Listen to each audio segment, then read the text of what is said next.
Estamos en Nadie Sabe Cómo y está con nosotros un amigo ya del programa, el señor Armando Mario Perichón. ¿Cómo le va? ¿Qué tal? ¿Cómo te va, Celina? Muy bien. Sé que estuvo en un encuentro y que estuvo más que nada atento al tema de las enfermedades crónicas no transmisibles y me gustaría que se explaye un poco sobre todo esto.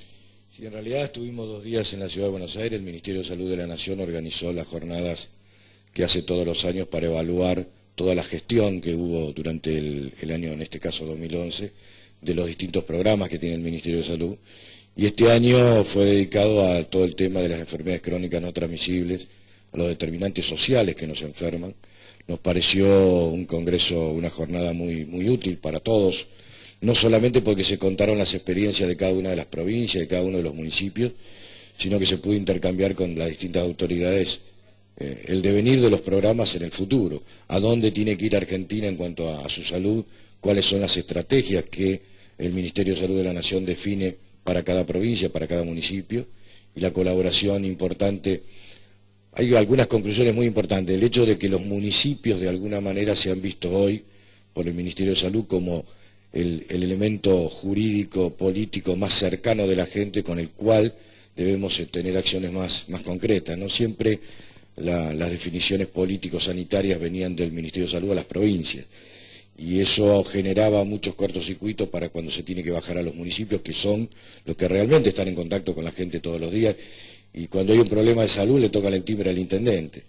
Y a veces la burocracia hacía que de alguna manera se demoraran las acciones de salud. Entonces lo que se busca ahora es generar toda una red de trabajo, fundamentalmente tratar de llegar más cercano a la gente a través de los municipios.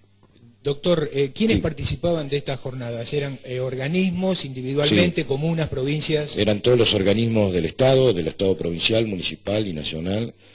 Todos los expositores eran distintos directores de programas de los distintos programas de salud. Y bueno, y había stand de cada una de las provincias. Y lo que se participaba era en un debate con esto que yo comentaba antes, ¿no? Y el tema global que los reunió fue el de enfermedades crónicas no transmisibles. Hernán. Doctor, respecto a las enfermedades crónicas no transmisibles, ¿cuáles de ellas le acapararon más la atención? ¿Nos podría ilustrar al respecto? Lo importante es que en esta jornada se presentó la encuesta nacional de factores de riesgo, que tiene que ver con estas enfermedades. Argentina no tenía nada hasta el 2005. No sabíamos realmente cuánto era la carga de ciertos hábitos y de ciertas actitudes del entorno para enfermarnos. No teníamos datos estadísticos. Perdón, doctor, no se llevaba una estadística. No se llevaba ninguna estadística, ¿no? En 2005 se hace la primera encuesta nacional y ahora se presentó la segunda encuesta nacional y se compararon los datos. Muchas de esas cosas que tienen que ver con la diabetes, con los tumores, con las enfermedades cardiovasculares, con el accidente cerebrovascular, con distintas patologías crónicas que no se transmiten por ningún bichito, por ningún parásito, ni virus, ni nada, tienen que ver con hábitos y con entorno. Y lo que se buscó en estas encuestas es determinar cuánta es la carga hacia la enfermedad de estos hábitos y de estos entornos. 2 cosas para concluir, digamos así, en forma general. Argentina entre un año, el 2005 y 2009, empeoró en la inactividad física. El porcentaje de inactividad física de la población sigue siendo muy elevado con respecto a las medias internacionales. ¿Eso qué genera? Genera obesidad. Junto con una alimentación no saludable va a generar obesidad y va a generar diabetes y va a generar infartos, va a generar accidentes cerebrovasculares, insuficiencia renal crónica. Esta es la idea de poder trabajar. Entonces, ¿qué tenemos que hacer? Promocionar la salud a través de ofertar actividad física a la población en todos los niveles para tratar de ir disminuyendo este tipo de enfermedades. Este es el ejemplo más claro. Pero lo más importante en este tipo de enfermedades son las campañas de prevención, ¿verdad?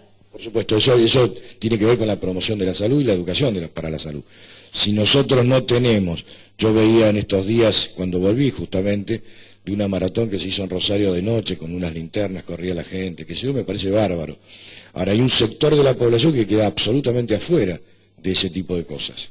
Entonces la idea cuál es, cómo a través de los municipios, uno puede a través del municipio, del Estado finalmente, hacer y ofrecer ofertas de actividades físicas a las poblaciones más vulnerables. ¿Por qué? Porque todas estas enfermedades, cuando uno ve las estadísticas, sobrecargan a las poblaciones más vulnerables. Doctor, ¿cómo se hace para hacerlo llegar a todas las capas sociales, estos trabajos? Ese fue casi el leitmotiv de todos los 2 días de discusión, de debate, ¿no? Creo que eso se busca con una muy fuerte carga en la promoción de la salud, pero una promoción de la salud que esté cerca de la gente, que eso es otra de las cosas que se discutió. Es un trabajo en conjunto, digamos, entre la nación, la provincia, la ciudad. Nación, municipio y provincia tienen que estar juntos en una red de trabajo, pero también es cierto que a veces excede esto. Cuando vos vas a un barrio periférico en la ciudad de Rosario, a veces los barrios quedaron lejos de los dispensarios, por lo tanto hay que buscar una estrategia diferente, y esto también se presentó una serie de dispositivos de salud móvil, que se llaman, que es poder instalar en los barrios más periféricos distintos dispositivos que tienen que ver con tráiler, que tienen que ver con carpa, que tienen que ver con acciones concretas sobre la población. De ese sector. Bueno, eso es lo que decimos, ¿no? Se terminó esto de esperar al paciente, hay que salir a buscarlo. Doctor, con respecto al ACV y los infartos de miocardio, cada vez se dan en personas de menor edad, ¿no es cierto? Tanto en hombres como mujeres. ¿El estrés tiene mucho que ver con eso también? Sí, bueno, es parte de la carga hacia la enfermedad que tiene el ser humano hoy en la vida moderna. Por eso le llamamos que son las epidemias del siglo XXI, todas estas enfermedades. Tiene que ver con el estrés generado por distintas situaciones. Hubo una mesa que habló de transporte, por ejemplo. Y uno diría, ¿qué tiene que ver el transporte con la salud? ¿No? Sin embargo, tiene mucho que ver porque genera situaciones de estrés que a veces no medimos, no sabemos cómo medir. El hecho de que un trabajador que tiene que marcar una tarjeta, que tiene que esperar su colectivo a tal horario y demora el colectivo, eso genera una situación de angustia porque va a perder el presentismo por distintas situaciones, ni hablar de cómo se viaja. Entonces, todas estas cosas, estas ciudades saludables que hay que buscar, es parte de las estrategias que tienen que ver, en parte, con lo que vos decís de disminuir el estrés, ¿no? Y hablando de estrategias y de llegar a la gente, ¿qué opinión le merece el tema de que algunos famosos se involucren en campañas de prevención, como es el caso, por nombrar algunos, de Facundo Arana con toda la campaña de donar sangre salvavidas y de la detección temprana en el caso de los cáncer y bueno, esto que ha hecho por todo el país? ¿Qué opinión le merece esto? Y yo eso lo viví también en el Incucay, cuando estábamos por allá de famosos haciendo campaña. Me parece bien, me parece que es un aporte, pero me parece que el famoso es el individuo común. Y a él tenemos que apuntar y tratar de que sea protagonista también en las campañas. Porque finalmente para ellos van a estar dirigidas las acciones de política sanitaria. Me parece que eso me hace acordar a la filantropía, y la verdad que no estoy muy de acuerdo con ese tipo de acciones. ¿Pero se nota un cambio, una llegada mayor a la gente o no? ¿No lo nota desde el Incucay, por ejemplo? De hecho, en el Incucay no ha cambiado la donación de órganos por las campañas de los famosos.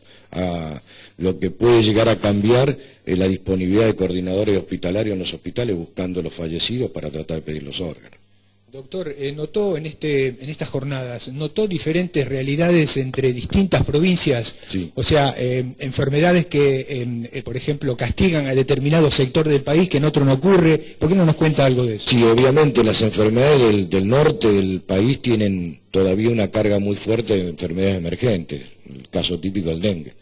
O sea, se habló del dengue, se habló mucho de las campañas de prevención, se llamó una alerta, porque los países limítrofes en el norte ya están teniendo casos de dengue. Permanentemente. Por lo tanto, es importante que se afinen los sistemas de vigilancia epidemiológico en el norte para que avise rápidamente de que está entrando el dengue, ¿no? O sea que me parece que vamos a asistir a un verano que vamos a tener que trabajar mucho, por lo menos en ese tipo de campaña. O sea que en esas provincias quizás la carga de las enfermedades crónicas no transmisibles está superada por la carga que tienen las enfermedades emergentes. O sea que son dos perfiles diferentes. Si tomamos el centro del país, tiene que ver más claramente con las enfermedades crónicas no transmisibles. De todas maneras, si uno toma todas las enfermedades crónicas no transmisibles, de acuerdo a la encuesta nacional, el 79% de las muertes de la Argentina se deben a ellas. O sea, un número importantísimo. Que la carga finalmente en años perdidos de vida de los individuos es muy fuerte de estas enfermedades. Digamos, el hombre, si lo queremos llamar así, ha ido paulatinamente ganando la batalla, evolutivamente hablando, con los virus, con las bacterias, pero la está perdiendo con su entorno y con su genética fundamentalmente. Entonces, ahí es donde apuntan estos sistemas de promoción y prevención. ¿Cómo continúa esto, doctor? Los pasos, por ejemplo, para implementar algunas de las conclusiones que sacaron en estas jornadas. Bueno, los pasos que llegan van a llegar a cada una de las provincias y a cada uno de los municipios. La idea final personal, por lo menos, fue lograr tener una reunión antes de fin de mes, con el ministro Mansur para tratar de, por algunas cuestiones que uno va a tener en la función pública en los próximos meses, tratar de ver cómo vamos a colaborar y cómo vamos a trabajar en forma conjunta. Doctor, una enfermedad que es terrible, que es la diabetes, no sé si la población es consciente de ello. ¿Cómo estamos? Yo, si mi memoria no me falla, hace un tiempo leí que la diabetes estaba expandiendo en la población. ¿La gente es consciente de los controles que debe hacerse? ¿Es consciente de la gravedad de esta enfermedad? No, me parece que es el gran tema la diabetes, ¿no? Porque la diabetes es una enfermedad multisistémica, o sea, va a atacar distintos órganos. Por ahí nosotros vemos un infarto y decimos, se murió de un infarto, pero previamente había sido 20 años diabético, y lo llevó al infarto su diabetes. La diabetes de tipo 2, que es la diabetes más común, que es la diabetes del adulto, y esa tiene que ver con una alimentación saludable. Casi en el 90% tiene que ver con la obesidad, porque la obesidad impide que la insulina cumpla la acción concreta que tiene que cumplir a nivel del organismo. Entonces me parece que ese es el gran tema. El 44% de las amputaciones no traumáticas en nuestro país se debe a la diabetes. Es mucho. La ceguera el 50% se debe a factores que tienen que ver con la diabetes. Es una enfermedad muy silenciosa que trabaja a largo plazo, pero que inhabilita y es una de las responsables más importantes de la carga que yo di antes de años perdidos de vida de las personas. Doctor, y usted mencionaba los factores de riesgo. La obesidad, por ejemplo, es una epidemia a nivel mundial, me parece que se la puede considerar. Nosotros, justamente, en la obesidad y en la inactividad física son las dos cosas que no hemos podido avanzar cuando uno compara 2005 con 2009. En algunas de las otras variables, como tiene que ver con el hábito del tabaco, como tiene que ver con los accidentes de tránsito, porque por ahí uno dice accidente de tránsito que tiene que ver, bueno, el accidente de tránsito es el que deja más discapacitados, mucho más que muchas enfermedades de las que nosotros conocemos. Y ese es otro tema, que hay que reducir los accidentes de tránsito para que no queden la cantidad de secuelares que quedan hoy en día. Entonces, todo esto es lo que se discutieron en estos días. Y doctor, la obesidad, por ejemplo, se habla comúnmente, bueno, sí, indudablemente para cuidarte, para evitarla, tenés que una vida saludable y comer menos. Pero el tema glandular, ¿influye masivamente o es menor? Es mucho menor el tema glandular. Es la excusa que la gente dice yo no como nunca, por eso... ¿Cómo puede ser? Claro, bueno, eso son cosas que tienen que ver con el tema adictivo, ¿no? Las partes de alguna personalidad adictiva. Me parece que la obesidad tiene muy claro, lo que hay que hacer para reducir el peso es comer menos y gastar más. No hay ningún otro misterio. Exacto, menos calorías. Menos calorías y gastarlas. Y equilibradas. O sea que se necesita comer menos o tener una alimentación saludable y tener una fuerte actividad física. Claro, o sea, no es solamente comer menos, doctor, sino que lo que se come sea aprovechado. Lo que se come sea aprovechado en el sentido alimentario, pero por el otro lado que lo excedente pueda gastarse a partir de una actividad física. Exacto. Celina. Doctor, como para ir cerrando, ¿qué conclusión usted pudo sacar de estas jornadas y qué mensaje se le podría dejar a la gente en cuanto a prevención, en pocas palabras, por supuesto? No, el mensaje a la gente es que atienda mucho a los controles. Vos me preguntabas por la diabetes. Una de las cosas que se determinó, cuanta más un diabético que ya sabe que es diabético y que se controla, cuanta más veces en el día se controla, mejor sobrevida tiene. Porque él afina la dosis de los hipoglucemiantes o la alimentación en función del valor. Cosa que esto antes no se sabía. Uno hacía un control a la mañana, un control a la noche. Con 4 controles por día, uno sabe que va a vivir mucho más porque va a afinar el cuidado personal, porque encima tiene que ver con una conciencia de enfermedad que tiene que tener el paciente, el diabético. Alguien dijo alguna vez que el diabético no se muere, se suicida, porque de alguna manera no se cuida. Entonces me parece que el mensaje es actividad física, fundamentalmente, una alimentación saludable y estar atento a las informaciones que desde los distintos organismos del Estado damos con respecto a la salud. Muy bien, doctor, antes de despedirlo, usted recién adelantó algo. ¿Qué será de la vida del doctor Perichón luego del 10 de diciembre del 2011? En realidad todavía no está confirmado, a mí no me gusta hablar sobre supuestos, pero bueno, estamos charlando para ver si vamos a tener una función en salud muy cercana a la ciudad de Rosario. Muy bien. Ya después nos va a ir adelantando un poquito, o sea, ya concretado directamente. Ya prácticamente concretado. Bueno, nos alegra mucho y lo seguimos esperando como siempre. Muchas gracias. Al contrario. O sea que en su próxima visita quizás nos puede decir algo más. Ahora lo dejamos ahí. Probablemente. Bueno, esperemos volver a tenerlo pronto en el programa, ya sabe que nos encanta recibirlo. Muchas gracias. Y bueno, gracias por haber venido y gracias también a nuestra amiga que lo trae siempre, que está detrás de cámara. Así que ahora vamos a ir a un corte, pero en el próximo bloque no se vayan porque tenemos invitados para emocionarnos, para divertirnos y para volver a sentirnos un poquito niños. Vamos a un corte y enseguida volvemos con mucho más. Nadie sabe cómo. Nadie sabe cómo. El magazine informativo de la tarde, con la conducción de Rubén Sauro. Nadie sabe cómo. Nadie sabe cómo.